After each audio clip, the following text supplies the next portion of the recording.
د مس عینک پروژه امارت د ملي پروژو پر وړاندې خنډ او ځنډ نه مني. پرون د چهارشنبې په ورځ د افغانستان اسلامي امارت او د چین د MCC کمپنۍ له لوري د لوګر ولایت په محمد اغې ولسوالۍ کې د عینکو د مسو کان پروژه تر اوږده ځنډ وروسته پیل شوه. اسلامي امارت چې د بیا واک ته رسېدو یې نږدې 3 کاله پوره کیږي، په ژمنتیا سره دغه پروژه را ژوندۍ او قراردادي شرکت یې دې ته اړ کړ چې کار پیل کړي. د مبصر پان د چینایي قراردادي شرکت وروسته تر هغې د دغه پروژو د کارونو پیل ته زړه ښه کړ چې پوه شو اسلامي امارت وانېدلی په افغانستان کې امنیت خوندي کړي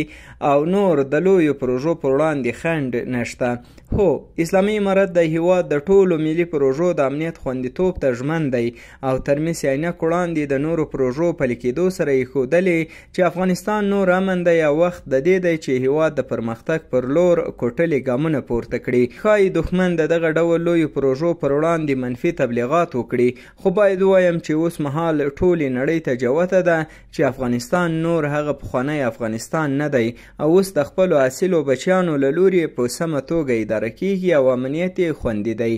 د دغه پروژو د پیل په برخه کې د اسلامي امارت یوه بله ځانګړنه چې د ستایلو وړ ده چې د پروژو او معدنونو د استخراج په برخه کې ډیره ګټه د افغانستان او افغانانو په پام کې نیول کیږي. د مبصر پاند که په دقیقه توګه وکتل شي، اسلامي امارت په ډیری نړیوالو تړونونو کې بیا کتنه وکړه او د پروژو په پلي کېدو کې افغانانو ته د کارموندنې او ډیر عاید لاسته راوړلو لارې چارې وسنجولې چې دا د اسلامي امارت د لوړ رتبه او ټیټ رتبه مامورینو د ښه تدبیر نښه ده. مس عینک د دې ترڅنګ چې افغانانو ته مستقیمه ګټه رسوي، بلکې غیر مستقیمه ګټه هم لري، لکه خلکو په ځانګړې توګه د لوګر اوسیدونکو ته د کاروبار جوړېدل، ګڼه ګوڼه، ګرځندوی او نور فرصتونه رامنځته کوي چې افغانستان ورسره لا غوړېدلی شي. نو خلکو ته پکار ده لکه څنګه چې د جهاد پر مهال یې د اسلامي امارت ملاتړ وکړ،